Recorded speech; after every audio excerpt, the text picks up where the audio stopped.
Probably, I think,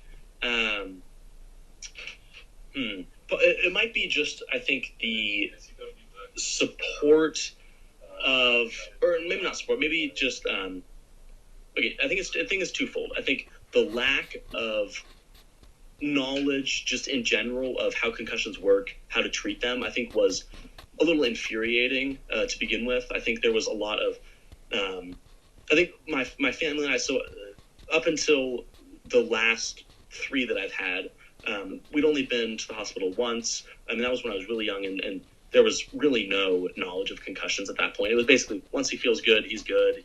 There's no actual, structural damage. He's good to go.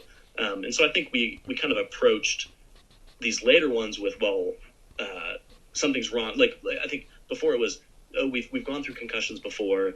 This is different, and so all of us were kind of searching for answers, just because we were in such an unfamiliar situation. And I think what was frustrating was the doctors really didn't have answers. There wasn't really much certainty around it. It wasn't.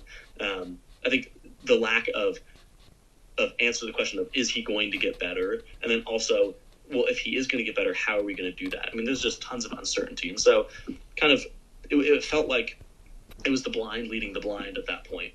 And so that was definitely a little frustrating. Not to the point where I'm frustrated at people, because the doctors were doing definitely the best that they could. I think it's just we are so in the dark about this process as a whole that it can be pretty discouraging for the person going through it, just because you have no clue what is at the end of the tunnel. With other injuries, there's just a lot of history and kind of data on how to recover from them and what the success rates are, and you just kind of look at something like this and there's really not much out there, and so sometimes it can feel like there's no light at the end of the tunnel.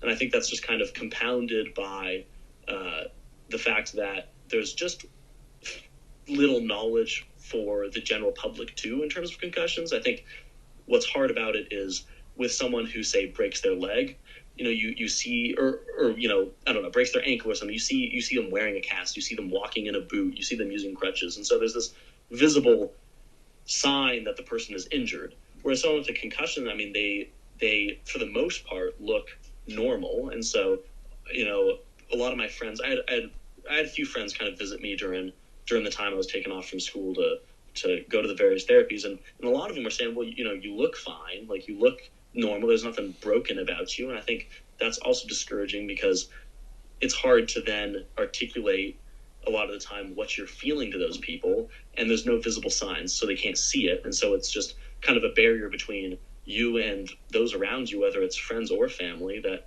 it's hard for them to really know what you're going through. And so I think kind of the fact that both of those working together, with medical professionals not knowing exactly what's going on or how best to treat you still, coupled with the fact that it's hard for your friends and family to support you, makes it a pretty difficult thing to have to go through.